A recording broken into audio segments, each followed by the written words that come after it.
Baik, usai kasus pembunuhan Brigadir Joshua yang didalangi mantan Kadif Propam Polri, Verdi Sambo muncul ke permukaan. Publik tak henti menyorot Korps Bayangkara, mulai dari perkembangan jalannya kasus hingga menyorot gaya hidup para abdi negara. Yang teranyar adalah koleksi tas bermerek yang disinyalir milik istri Verdi Sambo yang tersorot saat jalannya rekonstruksi kemarin. Lalu seperti apa sebenarnya gaya hidup kepolisian? Benarkah jajaran Polri bergelimang harta? Telah bergabung bersama kami Bapak Sugeng Teguh Santoso, Ketua Indonesia Police Watch. Assalamualaikum, selamat sore Pak Sugeng. Waalaikumsalam, selamat sore Mas Juno dan para pemirsa. Ya, terima kasih. Kita ngobrol lagi, nggak bosan ya Pak ya? Siap. Pak Sugeng, benarkah tadi awalnya kan di paket pembuka saya, pimpinan Polri, anggota Polri bergelimang harta? Tanggapan Anda? Yang dipertontonkan di depan publik, ya, jangankan pimpinan Polri, para kepala satuan setingkat Polres saja juga mempertontonkan kemewahan-kemewahan tuh, ya, kemewahan dalam hal mobil, ya, kemudian kemewahan lainnya, ya, kemudian hidup yang mungkin hedonis, ya. Jadi kemudian ya kalau rumahnya sudah pasti bagus-bagus, saya mendengar juga ada anggota polisi yang membangun rumahnya nilainya 7 miliar, ya, itu saya dengar sendiri. Jadi seperti itu. Oleh karena itu ya, kalau orang Jawa bilang tuh begini ya, ngono yo ojo ngono, ya. Jadi artinya kalau kau pun punya duit banyak, ya, atau berlebih, jangan kamu tampilkan secara kasar di depan orang-orang yang masyarakat miskin atau masyarakat umum yang tahu bahwa penghasilanmu itu kecil, gitu loh. Secara gaji kan penghasilannya kecil. Pak Kapolri aja penghasilannya cuma 49 juta, ya, udah sama dengan tunjangan jabatan, tunjangan kinerja, ya, tukin, ya. Ya, tukin 49 juta. Ya, kalau kemudian dan di dalam peraturan yang diterbitkan 2000 kalau tidak salah 2017 atau 18, ya, ada ketentuan itu bahwa untuk membeli mobil seorang anggota Polri itu tidak lebih dari 450 juta. Ya, kalau sekarang dikonversi, ya, ada kenaikan segala macam mungkin 550 juta. Kemudian untuk membeli properti tidak boleh lebih dari 1 miliar, ya. Kalau sekarang mungkin dikonversi 1,2 miliar, ya. Ya, coba aja kita lihat itu rumahnya Pak FS, ya. Itu berapa? Kemudian mobilnya Lexus itu berapa, ya.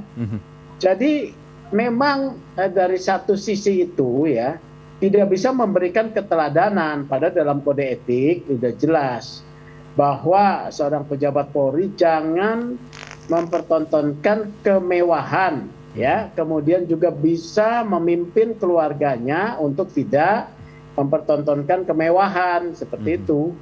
Baik, Pak, dari pernyataan Pak Sugeng tadi, sebenarnya gajinya kecil, ya, untuk anggota Polri, bahkan Kapolri pun hanya 49 juta seperti itu. Juta, ya. Lalu hidup cukup tadi, bukan cukup, ya, mewah, ya. Mewah, mewah, ya. Pertanyaannya, dan juga, Pak, saya tahu juga, ya, para perwira yang mau masuk Akpol itu orang tuanya sudah kaya, ya, banyak yang dari jenderal-jenderal polisi yang udah kaya. Ya, harapannya juga jadi kaya, bukan harapannya melayani, gitu, ya. Nah, kalau gajinya kecil tapi gaya hidupnya mewah, yang dipertontonkan di publik yang mewah, contohnya seperti Verdi Sambo, apakah salah kalau publik punya pendapat bahwa anggota Polri uangnya dari mana? Oh ya, tidak salah, ya.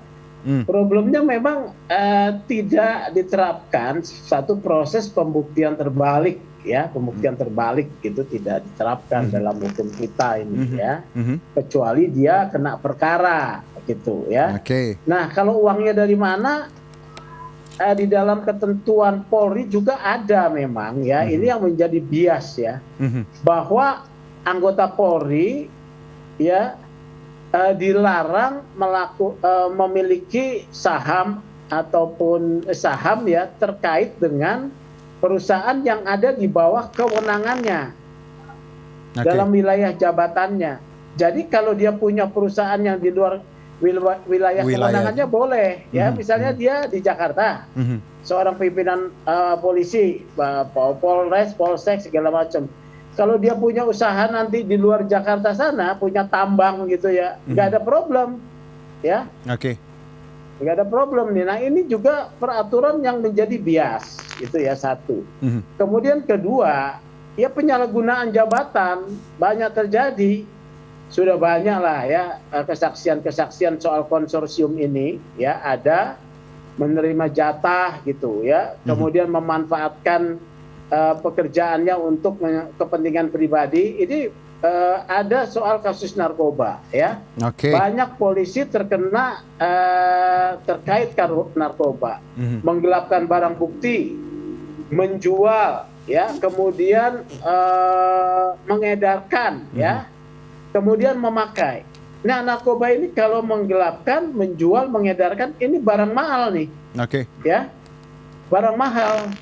Kemudian lagi soal perlindungan tindak pidana, praktek tindak pidana misalnya sekarang ini judi online. Belum lagi penyalahgunaan terkait dengan perkara-perkara yang menjadi yang besar ya. Ini banyak, terutama saya mau ingatkan reserse. Bidang reserse yang menentukan mati hidupnya, hitam putihnya nasib manusia. Seorang yang kemudian dikenakan satu proses pidana yang sulit, daripada kehilangan waktu, tenaga pikiran, dikondisikan supaya kemudian dia mau membayar sesuatu. Ini IPW baru mendapat pengaduan ini. Kasus yang harusnya dihentikan di dalam satu proses di wasidik, melalui proses wasidik, wasidiknya kemudian membuat kesimpulan yang sebaliknya. Ya. Jadi bagaimana nih, saya punya dokumennya ya. Kasus itu kemudian tidak bisa naik ke penyidikan di Polda Jabar gitu ya, karena tidak cukup bukti, tapi di-maintain hampir 2 tahun. Baik, Pak Sugeng. Apa gitu loh. Berarti kalau ada dugaan uang dari bisnis lain yang tidak sesuai koridornya, penyalahgunaan jabatan, penerimaan jatah misalnya dari narkoba dan yang Anda sebutkan tadi terkait reserse, bukan isapan jempol ya Pak Sugeng ya? Loh, bukan isapan jempol.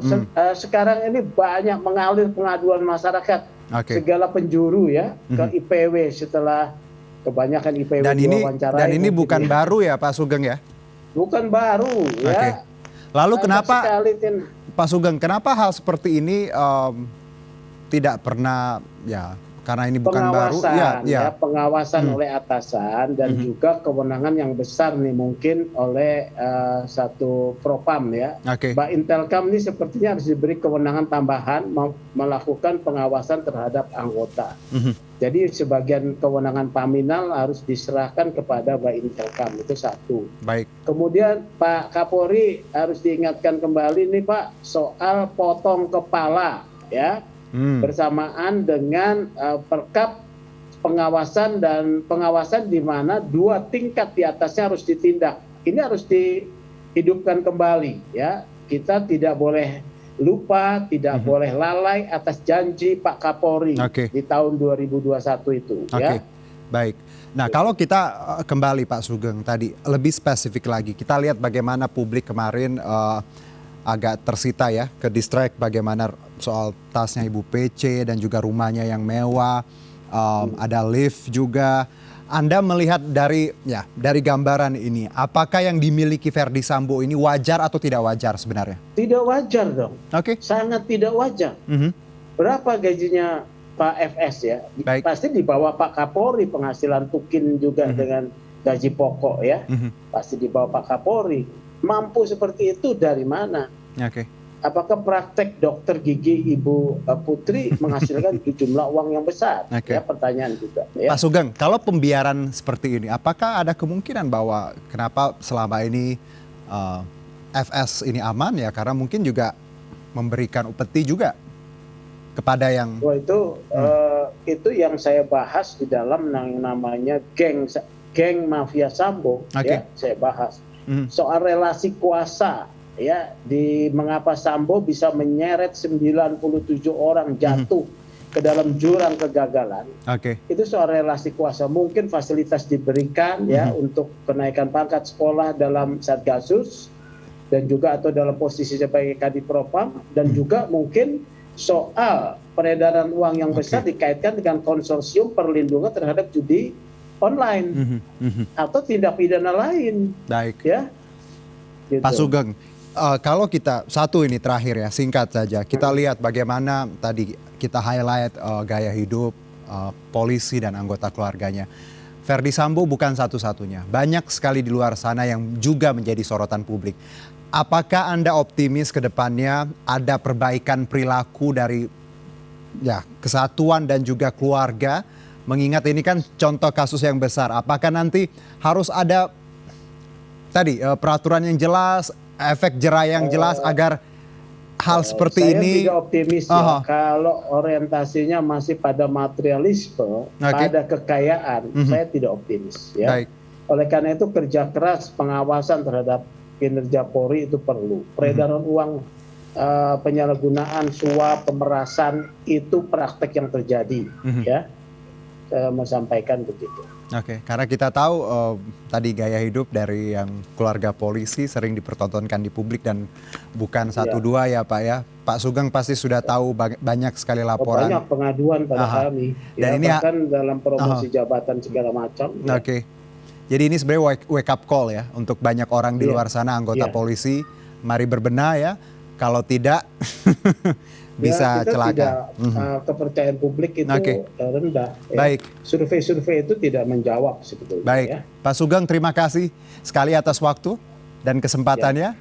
Sehat-sehat selalu. Terima kasih. Wassalam. Terima kasih. Ya. Sugeng Teguh Santoso, Ketua IPW.